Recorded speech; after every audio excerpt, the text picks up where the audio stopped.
स्पायरोकीट्स, ठीक है। तो सबसे पहले इनका इंट्रोडक्शन है कि स्पायरोकीट जो है वो ह्यूमन इन्फेक्शन कॉज करते हैं और ये स्पाइरल शेप्ड आपको नज़र आते हैं। इस तरह के ना आपको स्पाइरस फॉर्म नज़र आएंगे, तो आप इसको क्या कहेंगे, ये स्पायरोकीट्स हैं, ठीक है। और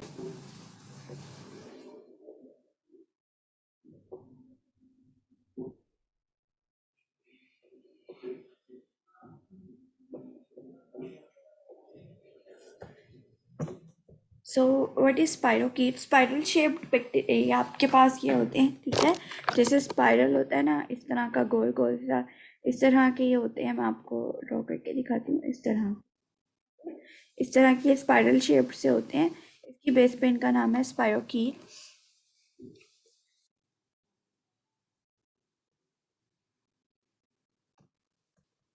Introduction: Treponema, which causes syphilis and the non-venereal ट्रेपोनोमेटेसिस, ठीक है। और दूसरे हैं बोरीलिया।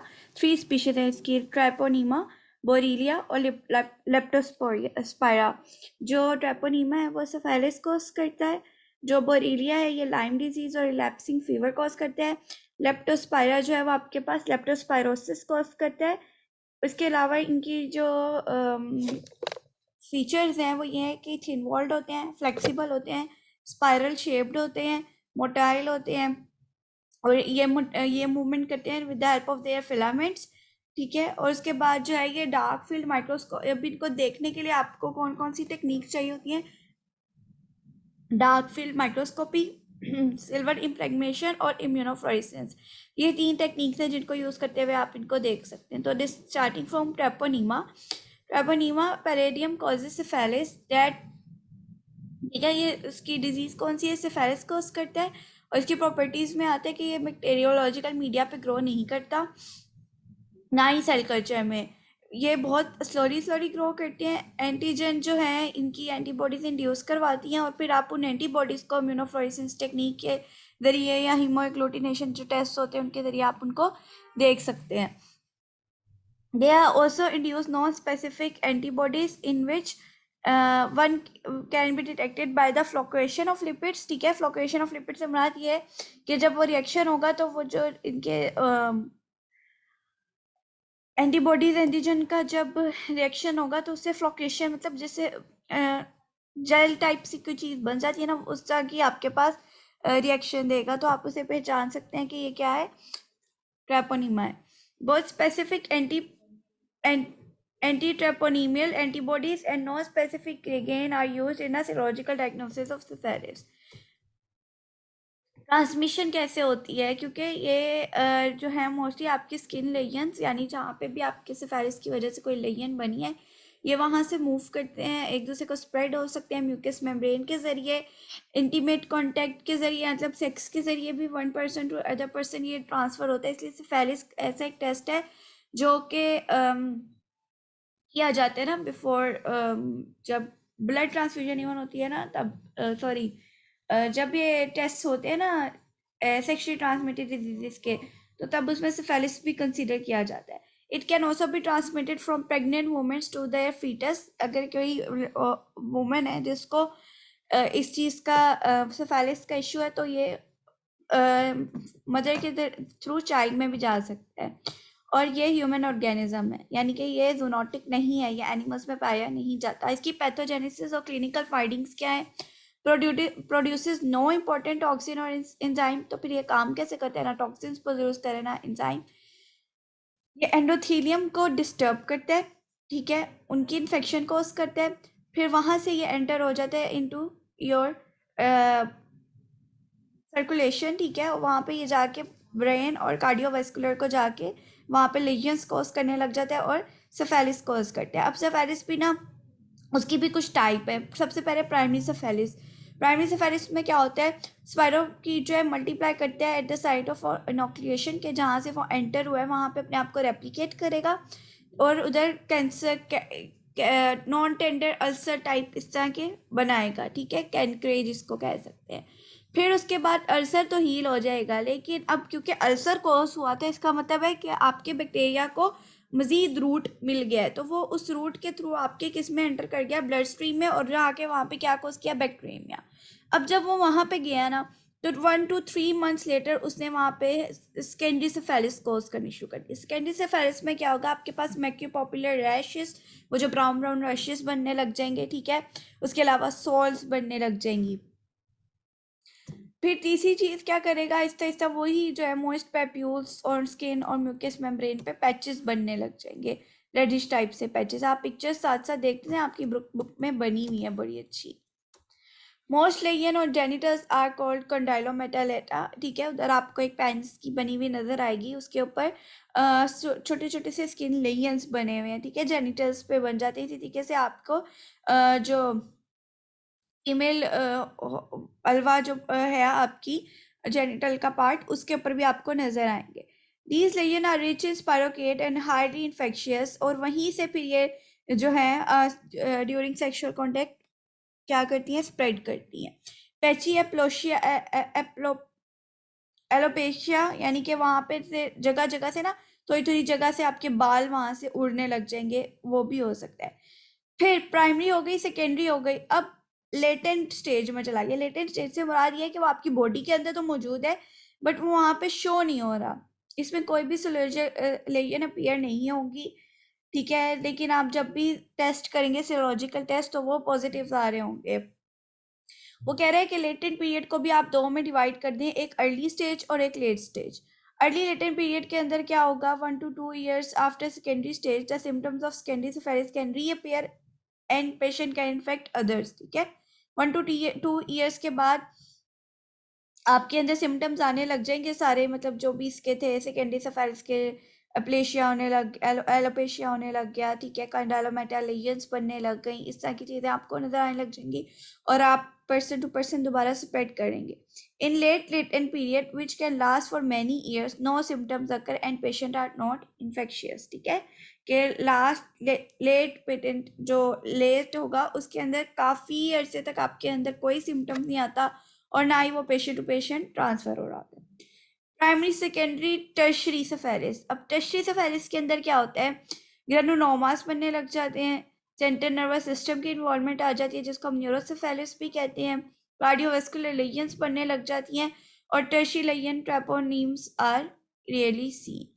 फिर एक है कंजेनिटल सेफेलिस। कंजेनिटल में क्या होता है, कंजेनिटल से बना दिया है कि वो विद इन द जो है वो जनरेशंस ट्रांसफर हुआ। तो ऐसी मदर जिनको ये प्रॉब्लम थी, ठीक है, जिनके अंदर सेफेलिस का बैक्टीरिया मौजूद था, स्पायरोकीट मौजूद था, treponema, the organism is transmitted across the placenta, ठीक है, 3rd month ऑफ प्रेगनेंसी के बाद, और फिर वो वहां से जाके स्किन, बोन लेयंस, ठीक है, और इसके अलावा आपके मोलर्स में, शिन्स में, नोज में, इन सब जगहों पे जाके ये क्या करने लग जाते हैं, रिसाइड करने लग जाते हैं। उसके बाद आपको आहिस्ता आहिस्ता हिपैटोस्पिनोमेगाली मिलेगी, इंटरस्टिशियल केराटाइटिस मिलेगा, ठीक है। उसके बाद आपको एट नर्व डैमेज की वजह से डेफनेस मिलने लग जाएगी, और foetal infection can also result in stillbirth. समझ आया है यहाँ तक फायदा? जी। क्या कॉज करते हैं ट्रेपोनिमा? साइफिलिस। साइफिलिस, सेफिलिस। और कितने टाइप की सिफिलिस हैं? 3 4 हो गई। लेटेंट को हम हाँ, प्राइमरी और सेकेंडरी 2 है, ठीक है। स्टेजेस टाइप उसकी दो ही है, प्राइमरी और सेकेंडरी। लेटेंट उसकी स्टेज है,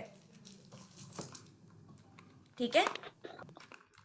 ओके। ठीक है, हाँ लेटेंट जी। उसकी स्टेज है, और फिर उस स्टेज की भी दो है, एक अर्ली है और एक लेट है। अर्ली के अंदर 2 to 3 years के बाद तो सिम्टम्स शो होने लग जाएंगे, लेकिन लेट के अंदर अभी भी टाइम लगता है, ठीक है।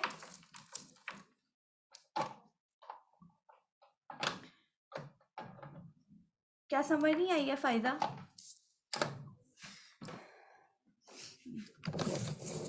मैंने तो अपनी तरफ से इसीलिए स्लाइड्स पे निकाल के ये पढ़ाया कि आपको अच्छे से समझ आ जाए। नहीं आई तो बताओ।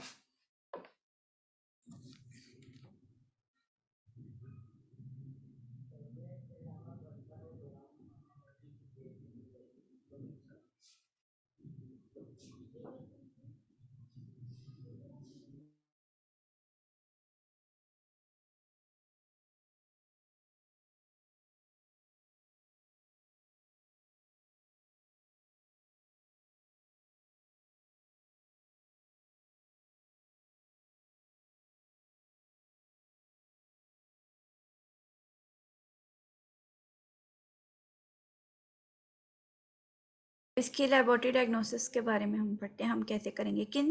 मैंने कौन सी 2 टेक्निक्स बताई हैं जिनके थ्रू हम लेबोरेटरी डायग्नोसिस कर सकते हैं? 3 टेक्निक्स बताई हैं।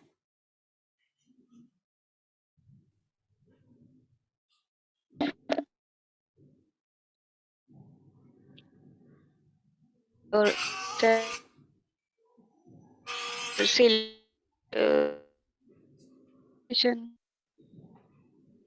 आपकी आवाज़ नहीं आ रही, कट के आ रही है।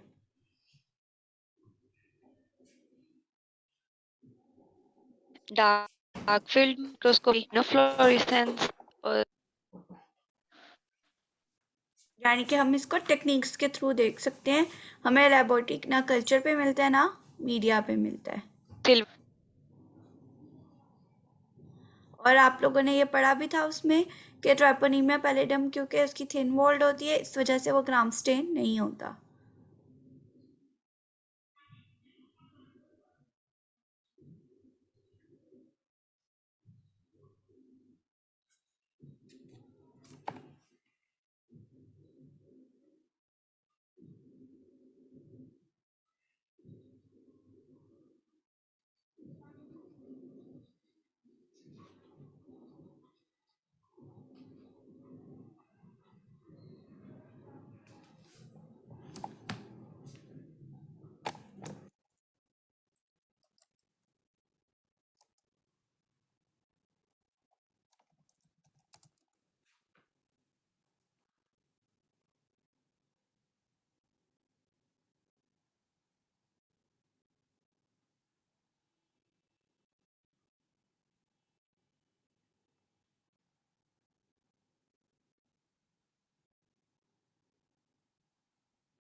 ओके, लेबोरेटरी डायग्नोसिस के अंदर हम लोग माइक्रोस्कोपी से देख सकते हैं, सीरोलॉजिकल टेस्ट करवा सकते हैं और स्पेसिफिक सीरोलॉजिकली टेस्ट। ये 3 चीज़ें हम लोग हैं जिनके ज़रिए हम इनको देख सकते हैं। माइक्रोस्कोपी के अंदर आपको डार्क फील्ड माइक्रोस्कोपी यूज़ करेंगे आप लोग, ठीक है। लेयन से आप लेंगे, लेयन से आपने ले लिया थोड़ा सा, ये जो हमारे पास लेयंस बनी हुई थी ये देख रहे हैं हाथों पे, यहाँ पे, इसी तरीके से यहाँ पे। इन लेयन से आपने अपना टिश्यू लेना है, उसके बाद उसको डार्क फील्ड माइक्रोस्कोपी या डायरेक्ट फ्लोरेसेंट एंटीबॉडी टेस्ट के थ्रू आपने उसको देख लिया है। ग्राम स्टेन्स मेरे के अंदर ये नज़र नहीं आएंगे। और ये देखें, इसको आप स्टेन करने के लिए स्पेशल कौन से सिल्वर स्टेन और फ्लोरेसेंट एंटीबॉडी जो टेस्ट होते हैं, आपको पता है उसके अंदर हमारे पास प्राइमरी एंटीबॉडी होती है, सेकेंडरी होती है, और हमारे पास एक जो होती है फ्लोरेसेंट एंटीबॉडी होती